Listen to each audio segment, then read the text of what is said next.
ఓం నమ శివాయ శ్రీమాత్రే నమః. మిత్రులకి, శ్రేయోభిలాషులకి, అలాగే నన్ను ఇంతగా ఆదరిస్తున్న యూట్యూబ్ ప్రేక్షకులందరికీ కూడా పేరు పేరు ధన్యవాదాలు. మిత్రులారా, మీ అందరికీ కూడా పరాదేవత ఎల్లవెల్లలా మీతో ఉండి మీ మనోవంచలు నెరవేర్చాలని మనస్ఫూర్తిగా కోరుకుంటున్నాను. మీరు చూస్తున్నారు మొక్కని.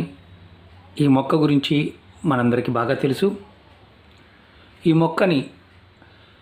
మొక్క పువ్వులు, అలాగే ఈ మొక్క ఆకులు, సర్వాంగాలు అంటే ఈ మొక్కకు సంబంధించిన వేర్లు, కాడ, బెరడు, ఆకులు, పువ్వులు, గింజలు అన్నీ కూడా చాలా చాలా అద్భుతమైన ప్రయోగాలకు ఉపయోగిస్తూ ఉంటారు.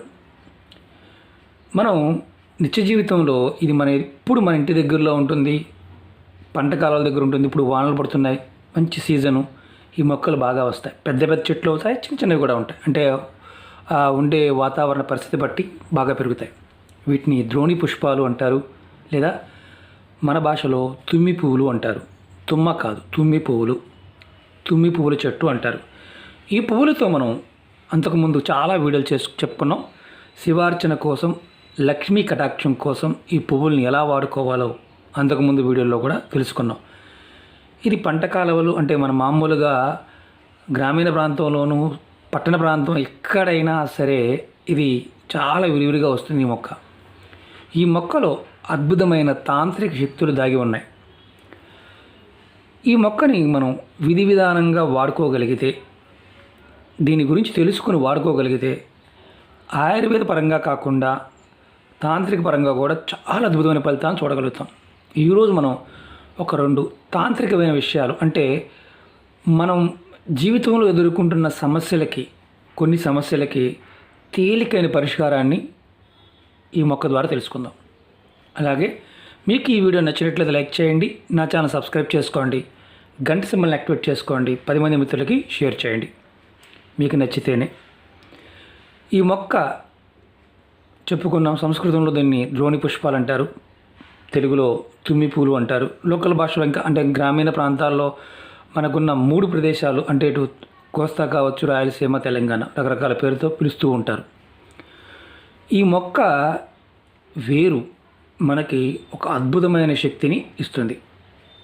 ఈ మొక్క వేరుని మనం విధి విధానంగా తెచ్చుకొని మనం తావీజులో పెట్టి ధరించినట్లయితే చాలా అద్భుతమైన ఫలితాలు ఉంటాయి.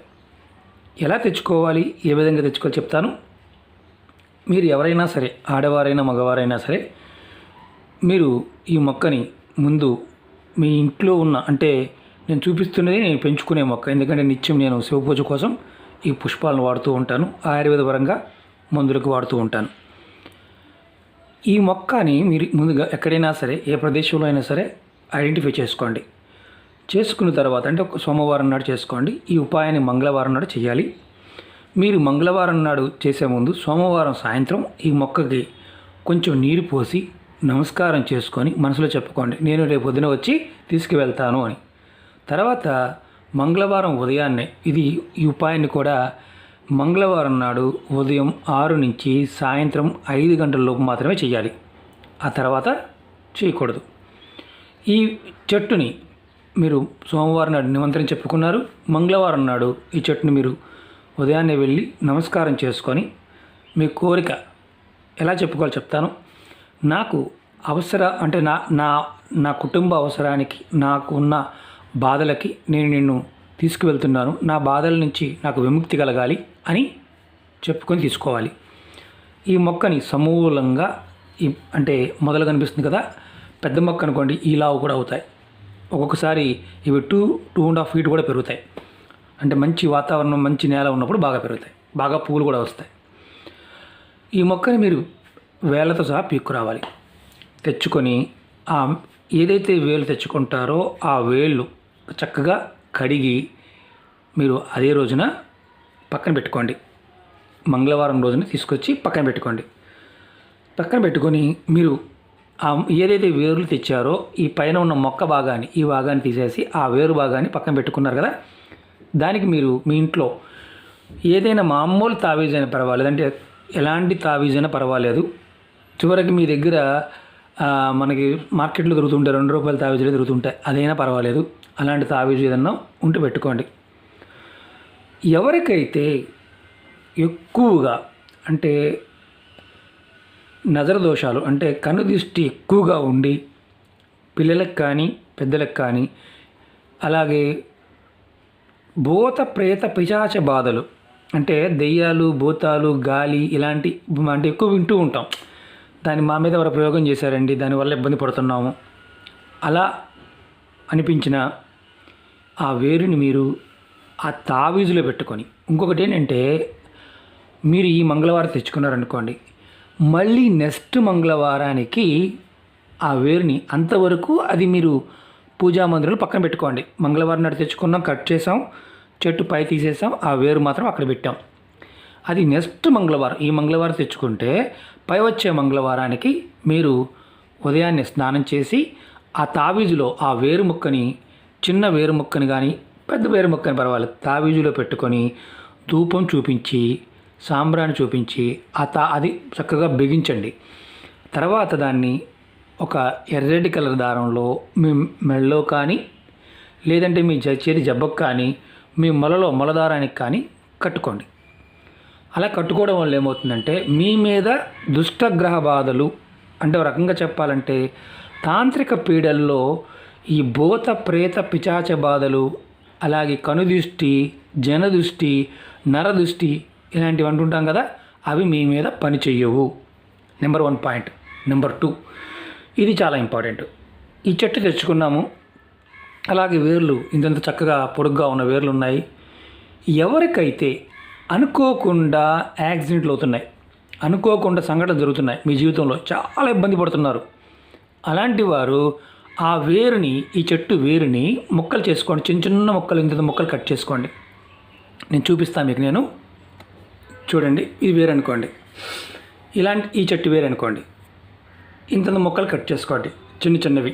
అలా ఒక 108 ముక్కలు కట్ చేసుకోండి. కట్ చేసుకొని మీరు ఆ ముక్కలని తెల్లటి దారంతో ఒక్కొక్కటి కట్టి 108 కూడా ఒక మన పూలు ఎలాగైతే కడతామో అలా కట్టండి. కట్టుకొని ఎవరికైతే ఇబ్బంది పడుతున్నారో అంటే అన్ఎక్స్పెక్టెడ్గా అనుకోకుండా చాలా ఇబ్బందులు, ఆర్థిక ఇబ్బందులు, మానసిక ఇబ్బందులు, శారీరక ఇబ్బందులు, అంటే ఏదో ఒక సమస్యతో ఎప్పుడు అంటే అనుకోకుండా సంఘటన జరుగుతున్న వారు ఎవరైనా సరే ఈ చెట్టు వేరు మాలని ధరించినట్లయితే వారికి అనుకోని సంఘటన జరగకుండా ఉంటాయి, వారికి రక్షణగా ఉంటుంది. అసలు మరి మనం ఇంతవరకు అన్నీ చెప్పుకున్న బాగానే ఉంది. ఈ చెట్టుకి ఎంత శక్తి ఉంది అనేది మన పురాణాల్లో కూడా చాలా వివరంగా ఉంది. ఎందుకంటే కొన్ని చెట్లు, కొన్ని మొక్కలు ఆధ్యాత్మికంగా కూడా మన పూర్వీకులు మనకి చాలా అద్భుతమైన విషయాలు చెప్పడం జరిగింది. మనం వినాయకుడికి వాడుతూ ఉంటాం. శివార్చనకి గనక ఈ పువ్వులు వాడినట్లయితే శివుడు చాలా త్వరగా ప్రసన్నం అవుతాడు, లక్ష్మీ కటాక్షం కలుగుతుంది, ధనానికి లోటు లేకుండా ధనం వస్తూనే ఉంటుందని శాస్త్రం చెప్పాను. కాబట్టి మీరు ఈ పువ్వులను కూడా, మీరు ఈ మొక్కల్ని ఇంట్లో కూడా పెంచవచ్చు, అందుట్లో భయపడాల్సిన విషయం ఏమీ లేదు. నేను రకరకాల మొక్కలు పెంచుతుంటాను. ఇదే కుండీలో మీకు చూస్తున్నారు కదా, నేల ఉసిరి ఆయుర్వేద పరంగా వాడుకోవడానికి, అలాగే పసుపు, అల్లం ఇలాంటివన్నీ కూడా నేను పెంచుతూ ఉంటాను. మీకు ఎందుకు చెప్తున్నానంటే ఈ మొక్కల యొక్క గొప్ప శక్తి మనకు తెలుసుకోకపోవడం వల్ల మన ఇంట్లోనే ఉంటాయి, కుండీల్లో సహజంగా కూడా పెరుగుతాయి, కానీ పిచ్చి మొక్కలు అనుకుంటే తెలియదు. కాబట్టి అందుకే ఒకసారి జాగ్రత్తగా చూడండి. ఆకులు ఎలా ఉంటాయి, బాగా కొంచెం బలిష్టంగా ఉన్నప్పుడు ఆకులు పెద్దగా కూడా అవుతాయి. జనుము అంటారు, మామూలుగా గేదెలు మేపడానికి ఆవులకి, గేదెలకి, అలాగే వీటికి కోస్తా ప్రాంతంలో జనుము వేస్తారు. ఆకు కూడా ఇలాగ పొడుగ్గా ఉంటుంది, దాని పూలు ఎల్లో కలర్లో ఉంటాయి.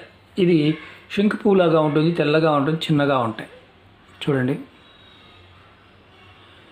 ఈ చెట్టుని విధి విధానంగా నేను చెప్పిన విధంగా తెచ్చుకోండి అవకాశం ఉంటే, ఎందుకంటే ఇది సీజన్ కాబట్టి ఖచ్చితంగా దొరుకుతాయి, ప్రయత్నించేయండి. అలాగే మీరు ఆయుర్వేద పరంగా కూడా దీని గురించి ముందు రోజుల్లో నేను వీడియో చెప్తాను. అద్భుతమైన ఫలితాలని ఇవ్వగలిగే అద్భుతమైన శక్తి కలిగిన దైవశక్తి కలిగిన వృక్షం మన కాపాడుతుంది. మనం ఇప్పుడు ఈ నియమాలు చెప్పలేదు, ఆహార నియమాలు అంటూ ఏమీ లేవు. అలాగే కుటుంబ సభ్యులు ఎవరైనా మరణించి ఉన్నా ఈ మొక్క తెచ్చుకోవచ్చు. ఆ టయానికి నెలసరి ఉన్నప్పుడు మాత్రం చేయమాకండి. అదొక్కటి మాత్రమే. ఆ తర్వాత ఎప్పుడైనా చేసుకోవచ్చు. మంగళవారం తెచ్చుకోండి, మంగళవారం ధరించండి. ఈ మంగళవారం తెచ్చుకుంటే నెక్స్ట్ మంగళవారం ధరించండి. ఇది తావిజులో పెట్టుకుని ధరించవచ్చు. అందరూ ఒకళ్ళు తెచ్చుకుంటే, కుటుంబ సభ్యులు తెచ్చుకుంటే, ఇంకొకటి విషయం చెప్తాను, చాలా ఇంపార్టెంట్ విషయం. ఇది ఎవరికైతే సమస్య ఉందో ఆ కుటుంబంలో ఆ కుటుంబ సభ్యులు మాత్రమే తెచ్చుకోవాలి. మీరు నన్ను అడిగి నేను తెచ్చి మీకు ఇచ్చినా మీకు ఎటువంటి ఫలితము ఉండదు. వేరే వాళ్ళ ద్వారా తెచ్చి తీసుకోవడం వల్ల ఉపయోగం ఉండదు. కుటుంబ సభ్యులు ఎవరైతే కుటుంబంలో పెద్ద కానీ కుటుంబంలో చిన్నవాళ్ళు కానీ ఎవరో ఒకరు సేకరించి దాన్ని మిగతా వారు వాడుకోవచ్చు. ఇది గుర్తుంచుకోవాల్సిన విషయం. ఓకే మిత్రులారా, మీకు ఈ వీడియో నచ్చినట్టు లైక్ చేయండి, నా ఛానల్ సబ్స్క్రైబ్ చేసుకోండి, గంట సింబల్ యాక్టివేట్ చేసుకోండి, 10 మంది మిత్రులకి షేర్ చేయండి. ఓం నమః శివాయ, శ్రీమాత్రే నమః.